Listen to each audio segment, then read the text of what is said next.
Every story leaves something behind. A whisper, a shadow, a question that was never answered. Here, we dig through the forgotten files, the unsolved mysteries, the chilling true crimes, and the horrors people wish had stayed buried. From haunted legends to real-life nightmares, every tale is pulled straight from the horror archives. So turn down the lights, put on your headphones, and step carefully, because once a story enters the horror archives, it never truly leaves. Moving day is supposed to be the start of something new, a fresh chapter, a clean slate. But sometimes when you move into a new place, you realize the previous owners left more behind than old paint and forgotten nails. These are 3 true moving day horror stories.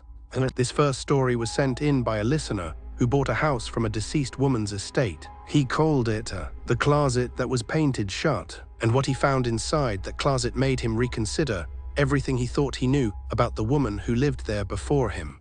And the paint on the closet door in the master bedroom was at least 6 layers thick. I noticed it the first time I did the walkthrough, but my realtor said it was common in older homes. Owners just paint right over everything instead of doing it properly. The house was a 1940s Cape Cod in a quiet suburb outside of Richmond. 2 bedrooms, 1 bath, detached garage. The previous owner had died, an elderly woman named Marguerite who'd lived there alone for over 30 years. Her family handled the estate sale and were eager to get rid of the place. I got it under asking. The first night after the movers left, I started unpacking the bedroom. I tried to open that closet to hang my clothes, and the door wouldn't budge. Not stuck, sealed. I ran a box cutter along the seam where the door met the frame, cutting through layers of paint so thick it came off in rubbery strips. Underneath, I found something that made me stop. There were screws in the door, 6 of them driven straight through the door and into the frame. Not hinges, just flathead screws, countersunk and painted over so many times they were practically invisible. I told myself it was probably to keep the door from swinging open on its own. Old houses settle,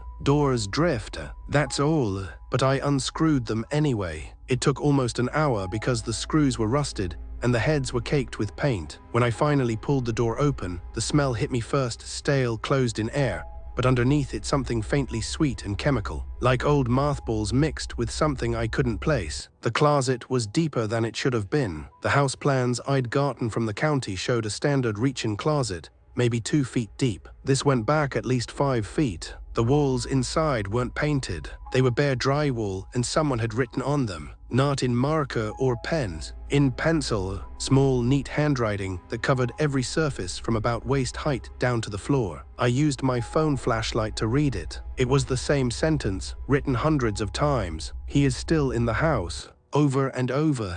Some lines were pressed so hard, the pencil had torn through the paper face of the drywall. Others were faint, almost ghostly, but they all said the same thing. At the very back of the closet on the floor, there was a pillow and a folded blanket. They were old and flat, compressed from years of use. Next to them was a small plastic cup and a flashlight with dead batteries. Someone had spent a lot of time in this closet. Someone had been hiding. I called my realtor the next morning and asked about Marguerite. She told me Marguerite had lived alone since her husband passed in 1996. She'd been a quiet woman, kept to herself, no visitors. Died in the house. I asked if the husband had died in the house too. There was a pause. She said she'd track her. She called me back that evening. Marguerite's husband, Donald, hadn't just died. He'd disappeared. In 1996, he was reported missing by a neighbor. Marguerite told police he'd left her. They found his car at the bus station 2 towns over. Case closed, but no one ever confirmed he got on a bus. No one ever saw him again. That night, I lay in bed staring at the open closet, the writing on the walls, the pillow on the floor, and I thought about what it meant that Marguerite had screwed that door shut from the outside, and I thought about the sweet chemical smell that still hadn't faded, and I thought about the fact that I hadn't checked what was behind the drywall at the back of that closet. I haven't opened it. I don't think I'm going to, but some nights when the house is completely still, I hear something behind that wall. Not knocking, not scratching, just a faint rhythmic creak, like someone shifting their weight, like someone who's been waiting a very long time. And the next story takes place during the actual move itself. This one was submitted by someone who hired professional movers for a pretty standard apartment relocation, except the crew that showed up wasn't exactly the crew that was sent. The moving crew was supposed to be 3 guys. 4 showed up. I didn't think anything of it at the time. I figured the company sent an extra hand because I was on the 3rd floor of a walk-up in Brooklyn with no elevator. The truck pulled up at 8 in the morning, and they started loading boxes before I'd even finished my coffee. 3 of them wore matching navy shirts with the company logo. The 4th wore a plain gray t-shirt. He was quiet, never introduced himself. The other 3 were chatty: Carlos, Dion, and a younger guy who went by Slim. They joked around, called out to each other, worked fast. The 4th guy just carried boxes. He never spoke, never made eye contact with me, and the others never spoke to him either. I assumed he was new, shy maybe, didn't want to overstep. The drive to the new place in Jersey took about 2 hours. I followed behind the truck in my car. When we arrived and they opened the back, all 4 guys started unloading. I was directing them: bedroom stuff upstairs, kitchen boxes to the left, living room straight ahead. The 4th guy carried a box marked bedroom and went upstairs without being told which room. I hadn't given him any direction. He just walked straight to the master bedroom and set it down in the exact corner where I'd eventually put my dresser. I watched him come back down and grab another box. This one was marked kitchen, but he took it upstairs too. I called out, "Hey, that one goes in the kitchen." He didn't respond, didn't even slow down. Carlos glanced at me and then looked at the stairs, and his face did something I didn't understand at the time. He looked confused, almost like he was trying to figure out what I was talking about. By 3 in the afternoon, the truck was empty, and the apartment was full of boxes. I tipped the crew, and Carlos gave me a receipt to sign. The receipt listed 3 movers. I pointed at it and said, "What about the 4th guy?" Carlos looked at me. He said it was just the 3 of them. I laughed because I thought he was messing with me. I described the guy: average height, gray t-shirt, dark hair, quiet. Carlos shook his head. Dion, who was standing behind him, wasn't laughing either. He said they didn't bring a 4th. Slim was already in the truck. He hadn't heard the conversation. I let it go. I figured it was some off-the-books labor thing, and they didn't want to admit it. But that night, unpacking, I noticed something. The boxes the 4th guy had carried upstairs,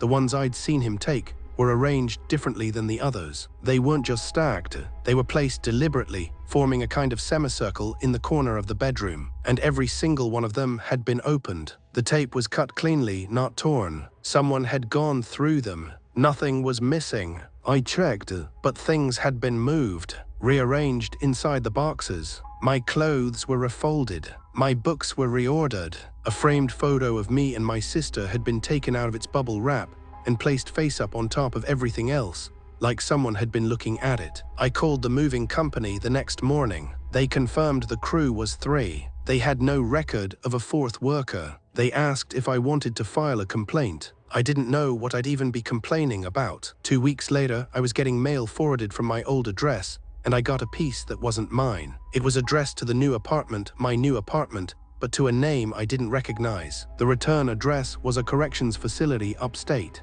I looked up the name. He'd been released 4 months before I moved in. His last known address was my apartment. My new apartment, Unit 3R. I installed a deadbolt that night, but what I keep thinking about is this: he knew where the bedroom was. He knew which corner. He carried my things up those stairs like he'd done it 100 times. And when the crew left, no one remembered him being there at all. And this last story is the one that disturbed me the most. It was sent in by a father who moved his family into a house in suburban Ohio. What they found inside the walls, I'll just let him tell it. And the sellers left the house in a hurry. That's what the listing agent told us. The family had relocated for work and needed to close fast. We got the keys on a Friday and started moving in Saturday morning. It was a 4-bedroom split level in a development outside of Dayton, Ohio. Built in the 80s. Big backyard, quiet street, everything we wanted. The first thing my wife noticed was the walls, not the paint, the texture. In the upstairs hallway, the drywall had been patched in several places, not small nail hole patches. Large sections 2 feet by 3 feet, mudded over and painted but not sanded properly. You could feel the ridges with your hand. There were at least 4 of them, spaced evenly along the hallway, all at the same height, about 3 feet off the ground. I figured they'd had shelving or something mounted, and patched the holes when they moved. It looked rushed, sloppy, but we were going to repaint anyway, so I didn't worry about it. The second thing was the basement. The previous owners had started finishing it, but never completed the job. There were stud walls framed out, but no drywall on most of them. In one corner, though, a section had been fully closed in floor to ceiling, drywalled and painted. It formed a small room, maybe 6 by 8 feet. There was no door, just 4 walls and a ceiling completely sealed. I only noticed it because the framing around it didn't match the rest of the basement. It was newer. The lumber was cleaner, the screws were shinier. I knocked on the wall. Hello. I pressed my ear against it and heard nothing. We were too busy unpacking to think about it. My daughter, who was 4 at the time, got the bedroom at the end of the upstairs hall, the one closest to the patched walls. She slept fine the first night. The second night, she came into our room at 2 in the morning and said the wall was talking. Kids say things like that. I walked her back to bed, checked the room, told her it was just the house settling. She pointed at the wall behind her bed. She said it was saying her name. The third night, she refused to sleep in the room. She was hysterical, not tantrum hysterical, genuinely terrified. She kept saying there was someone inside the wall. My wife and I traded a look and decided she'd sleep with us until she adjusted. That weekend, I decided to open up the hallway patches. I figured if there was a pest issue, mice in the walls, something like that, I should know about it. I cut into the first patch with a drywall saw. Behind the drywall, tucked between the studs, there was a baby monitor, an old one, the kind from the early 2000s with a fixed frequency. It was mounted to the inside of the stud with a bracket, and it was plugged into a spliced electrical line that ran down through the wall cavity. It was still receiving power. The little green light was on. I opened the second patch. Another monitor. Same setup. Third patch, same thing. Fourth patch, same thing. 4 baby monitors hardwired into the walls, all active, all pointed inward. Not pointed into the rooms, pointed into the wall cavity itself, which ran the full length of the hallway. I followed the wiring. It ran down through the floor, through the first floor ceiling, and into the basement, into the sealed room. I didn't want to open it. My wife was standing behind me, and neither of us said anything for a long time. Then I put the saw against the drywall and cut a hole. The room was empty except for a chair, a small table, and a receiver unit connected to all 4 monitors. On the table was a pair of headphones. The chair was worn, the fabric on the seat was compressed and darkened from use. Someone had spent a long time sitting in that chair, listening.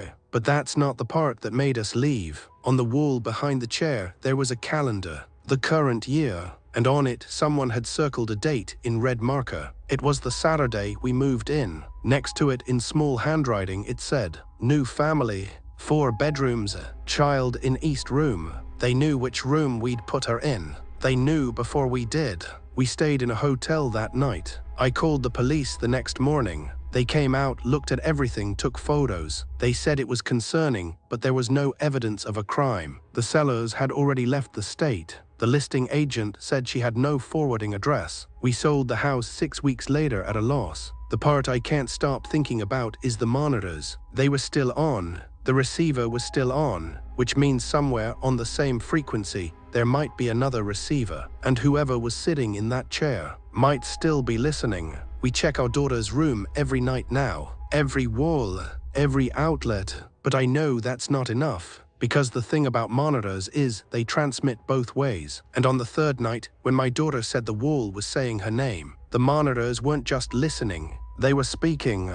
And if you've recently moved into a new place, you might want to check your walls. You never really know what the last person left behind. Thanks for watching. And that's where tonight's file closes, but the archives are far from empty.